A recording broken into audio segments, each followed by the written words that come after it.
A whole new wall, a new fantastic concrete wall. How I'm sure you want to know, so I made this show. So come and see how I made this wall with me. Howdy folks, this is part 2 of a parging video I did a couple years ago. I did an epic parging video of a CMU wall outdoors, and a lot of people keep asking me, what if it's indoors? Is it any different? And yeah, it's less work. So that's what I'm going to be doing down here, so I'll show you the ins and outs of that. There's actually 4 steps to finishing that out, at least the 4 steps that I chose. This is the finished paint area.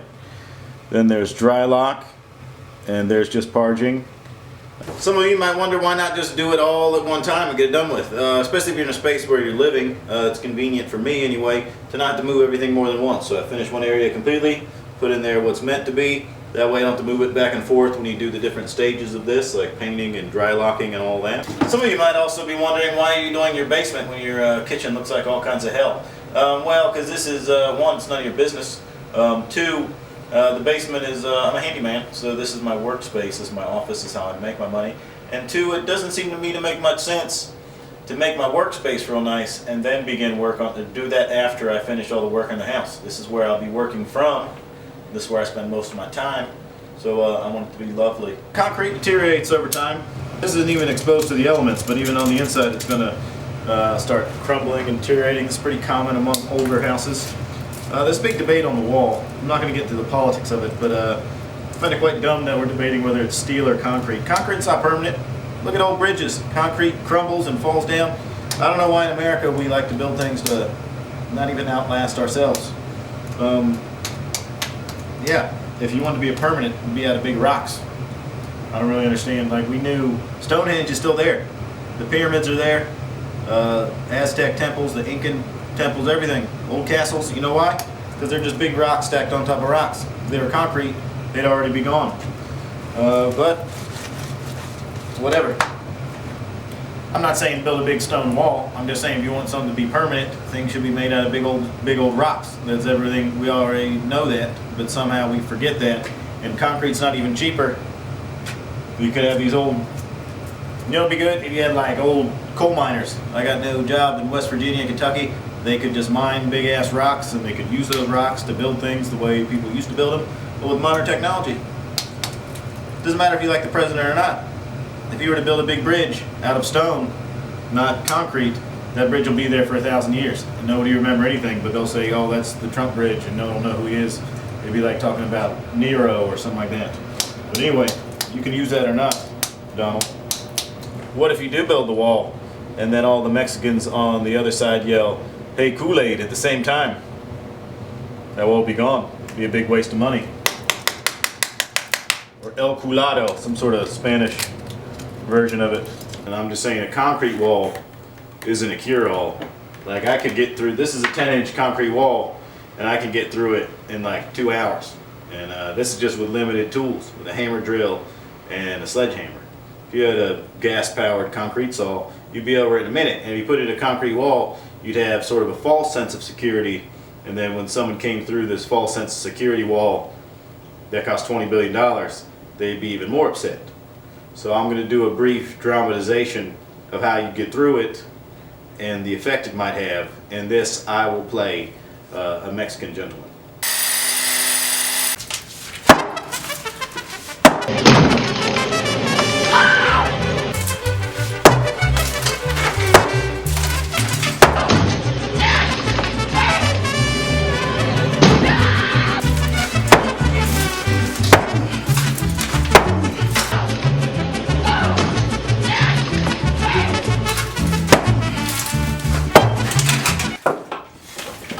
Buenas noches, señoritas! What do you think about that? Can't really pressure wash it indoors because there'll be a lot of water and everything everywhere, but you're going to take a wire brush and knock off as much of this loose stuff as you can. I always go one direction, right straight down, just so it puts all the dust in the same place. If I start going like this, then I'm flipping dust all over it. Makes it a little bit easier for cleanup. Don't be shy about giving a little tap-tap masonry hammer. You'll notice here I have a piece of hardy backer board. There was a window here, but since I got all the HVAC stuff going through it, and I don't want this window, I just put a piece of hardy backer board on a piece of plywood, and I can just run the mortar straight over top of that. And finally, just give it a good sweep down. When I sweep up, I don't go crazy. Again, you don't want to blow dust everywhere. You kind of gingerly sweep it up. I'm just going to use a ratty old piece of paneling here just to protect the floor a little bit. Dusty. For the Luke method of interior wall parging, you're going to need a few things. Flat trowel, regular big brick trowel, big old brush, bucket of water, some bonding agent, regular Portland, pre-mixed, and a wheelbarrow to mix it all up in. Last time I showed you the Leon mix, but this time we're doing the Luke mix. That takes some water. Oh God!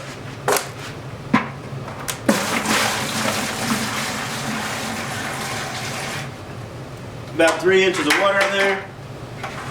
Oh, I forgot to mention a roller. Paint roller. I've been using the same one for this whole basement, and I just scrape it clean when it dries off.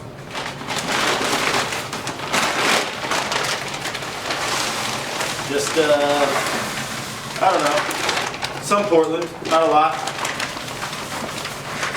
Very scientific, the Luke method.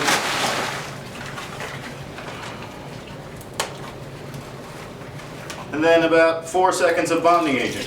1, 2, 3, 4.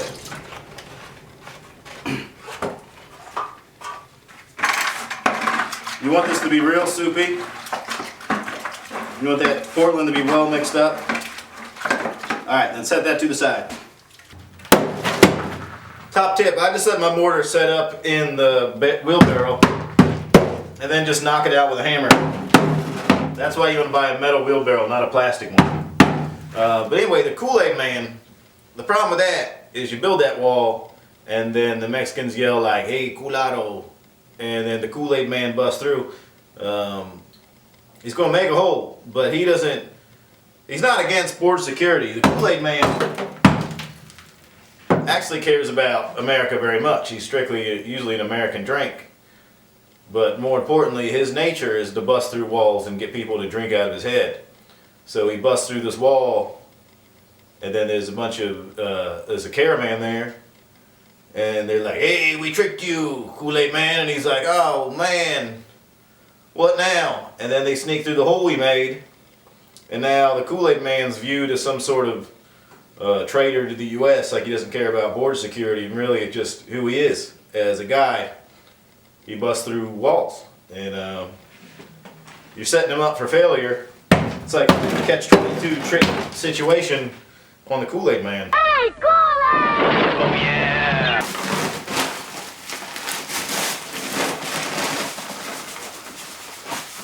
I just do a bag at a time, though I will use all of them. Throw some bonding agent in there. Then give it the business.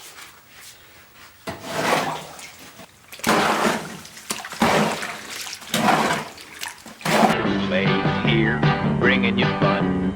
Kool-Aid's got thirst on the run. I'm going to mix it slightly wetter than if I was going to be doing a brick wall. You still want it to stick to your trowel, but a little bit soupier so it spreads easier. A very important step did not get filmed here. You want to make sure the wall is very wet with just straight water before you put the Portland mix on there. I just used that big brush and then painted on with that. Oh yeah! Alright, you don't want to get too far ahead of yourself getting the wall wet because it'll dry before you get there. Then you take your Portland bonding agent and water mix and you paint it all up on there. Alright, then I'm going to drive it on with my flat trowel. For kind of an exaggerated view, you're starting like this, and then you're slowly pressing it up in until you're out. So that way it sort of squeezes it on as even as possible.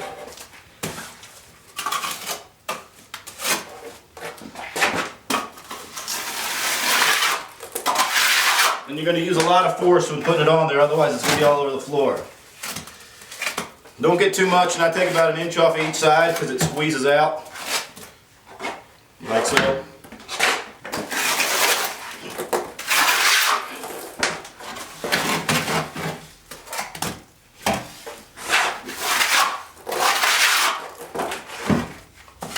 And on this stage, you're not trying to make it super smooth. You're just trying to get everything with at least an 1/8 inch of mortar on it.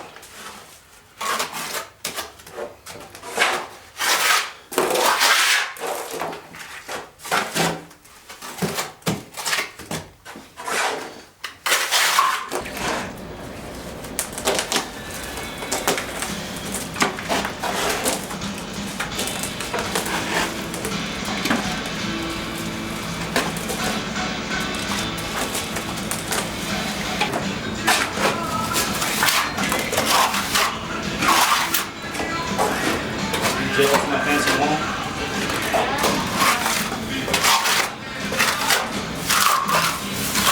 Where we got this cementitious board where the crack's going to be, if we did nothing to it, when it dried out, it would just sort of, it would crack. You have a perfect rectangle crack right there.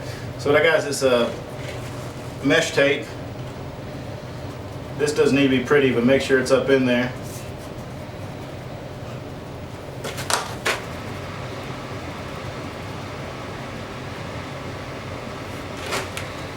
Just kind of press it in. This is also if you have any real big cracks as well.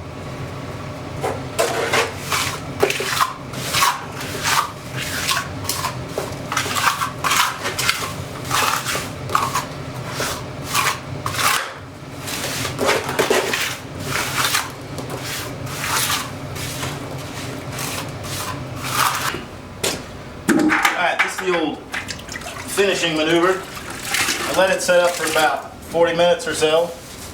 You don't want to do it when it's too wet or it'll just wipe it right off the wall. Dampens the sponge.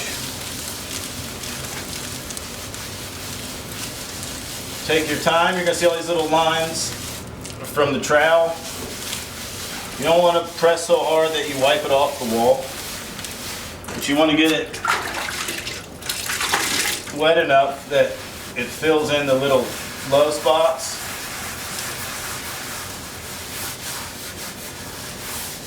But not so wet that you wipe it off. It's about balance, folks. Well, that's pretty much that. I'm gonna give it a little while to dry before we do the Drylok bit. Really depending on the wall, but typically, let's see. Look how quick that cement board dried out. Amazing. Yeah, I'd say usually a week or so. They say a month, but I put it on very thin, so I think a week will do us nicely. All right, I let this wall dry for about a week. As you can still see, there's a couple little wet spots. Those are the spots where it was most deteriorated from, and so it had the most mortar in it. But I also think it was the most deteriorated because that's where water was penetrating. So I'm going to talk a little bit about Drylok paint. Drylok's just a brand. The Sherwin-Williams sells a brand of their masonry sealer paint. Drylok is not a cure-all. It is just if you have basically your wall's sweating, it'll stop. If your wall's got an active leak, you can't just paint Drylok on a leaky pipe. But some people use this and they don't need it. You have to think about why your basement walls might be leaking. Sometimes there's high humidity in your basement or your walls are leaking. So your walls are wet from usually about halfway down.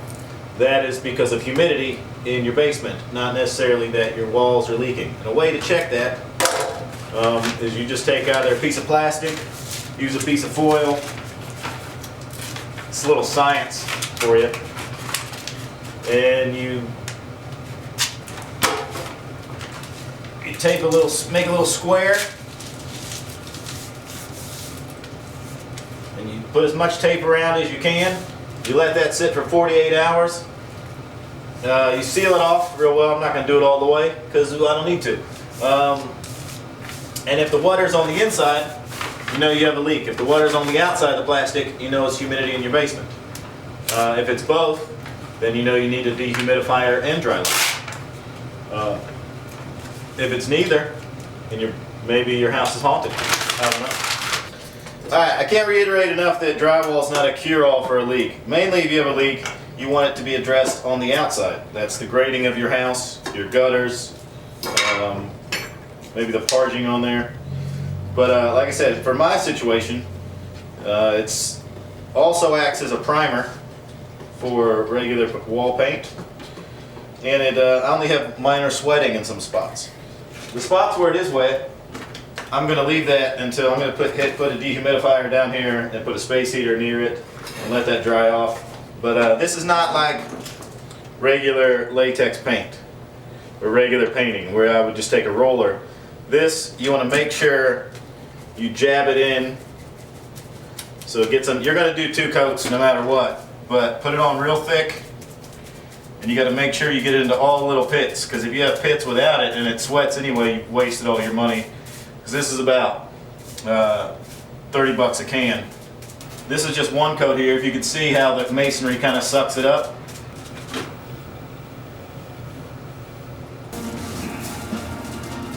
It also helps you have one of your homies go in front of you with a roller and do it real thick, and then you can just press it in with a brush behind them.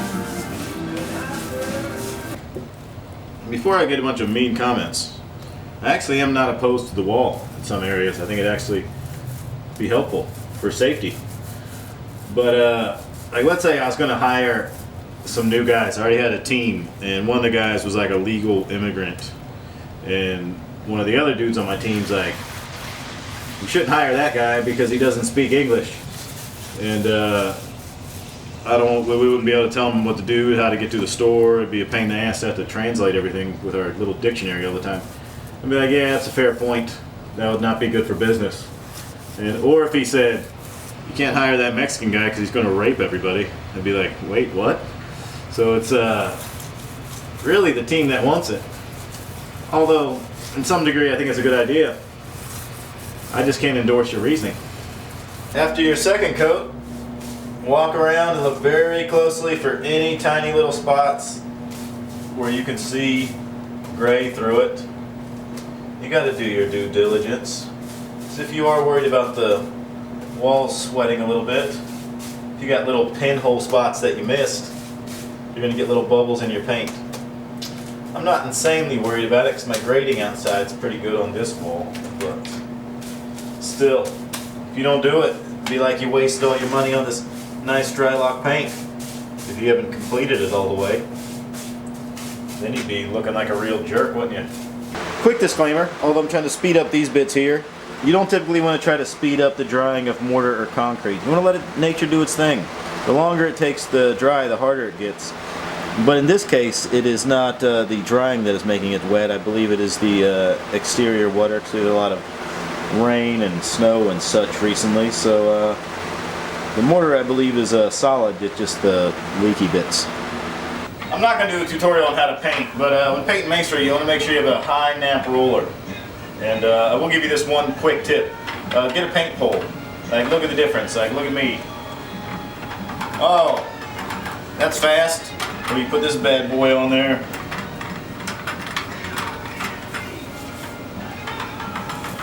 Look at me now. Look at me now. Kool-Aid, a 5-cent package makes 2 quarts of Kool-Aid, Kool-Aid, 9 great flavors, the drink you love. Kool-Aid, Kool-Aid, For the very best drink you ever made, Kool-Aid, Kool-Aid, be sure that the envelope says Kool-Aid. Before doing the floor, I sweep it about 3 times, and then I take a vacuum cleaner, and then I vacuum it. I like to buy vacuums at thrift stores and then destroy them by sucking up chunks of concrete into them. This is my 4th vacuum for the year, but they're only about 10 bucks a piece at a thrift store, so I'm still out on top.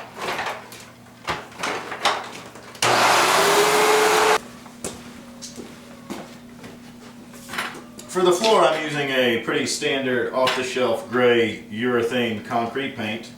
I'm going to go right up to the wall with it. I'm going to do this half the room, let it dry, a couple days, put my crap back, and then I'll do the other half the room. But pretty straightforward painting operation, really. I just pour it right on the floor. I don't even care. Just get it right up in the mix, and then spread it on out. Spread it on out. Get right up in the mix. Right up in the mix. Spreading it out. Doing it right. Yeah, spreading it. You come back to me, paint. Putting it on thick, but also making it smooth. Getting in the groove, right up in the groove.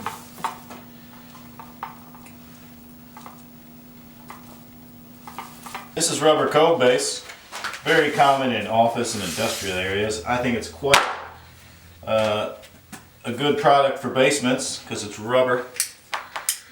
It's very easy to install. They sell Cove base glue, which is basically just liquid nail, but it costs $2 more a tube.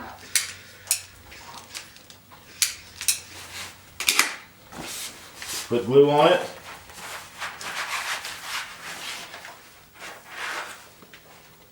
And splat. There you go. Cove base is easy to do, but apparently also easy to do badly because you'll see bad cove base all over the place. Where they butt together, splop a little bit extra glue in there. Sploppity splop. Sploppity. Bloop. Wipe off that top bit.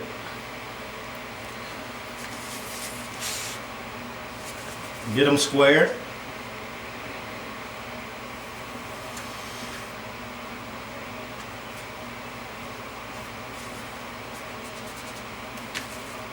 Tighty tighty.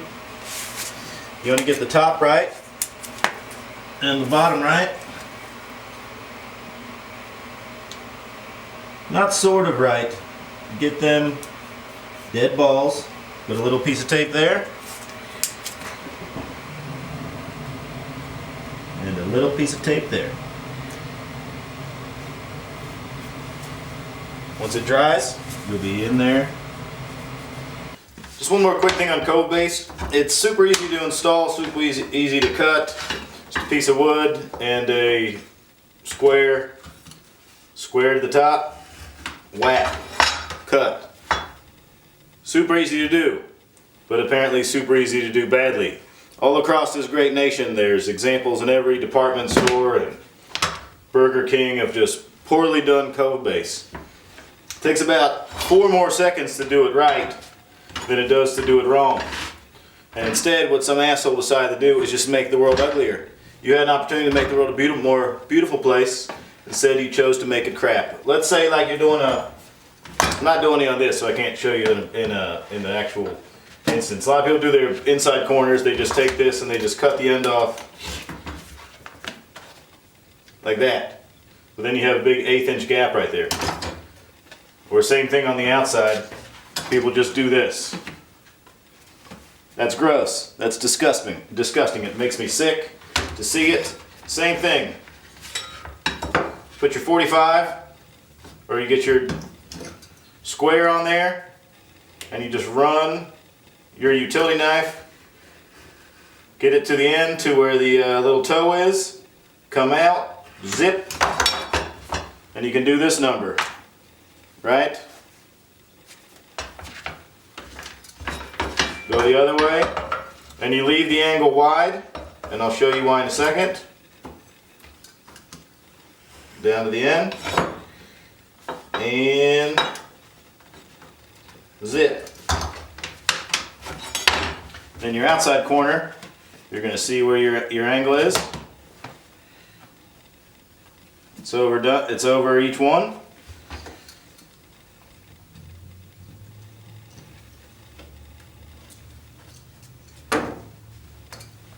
Pow! Look at that. Tight. And again, you glue it and tape it. Stuff's easy. There's no excuse to be a slop. Same thing, just the opposite with the inside corner. You just chop that toe off on each one. Boom. Boom. Start wide because it's then you just keep cutting the angle till it's right. And then you have a nice 90. Pow! Well, that's that. If you have any questions, post them below. I'll get to them as soon as I can. If you just want to tell me again what a sweet piece of ass I am, you can also do that. Alright?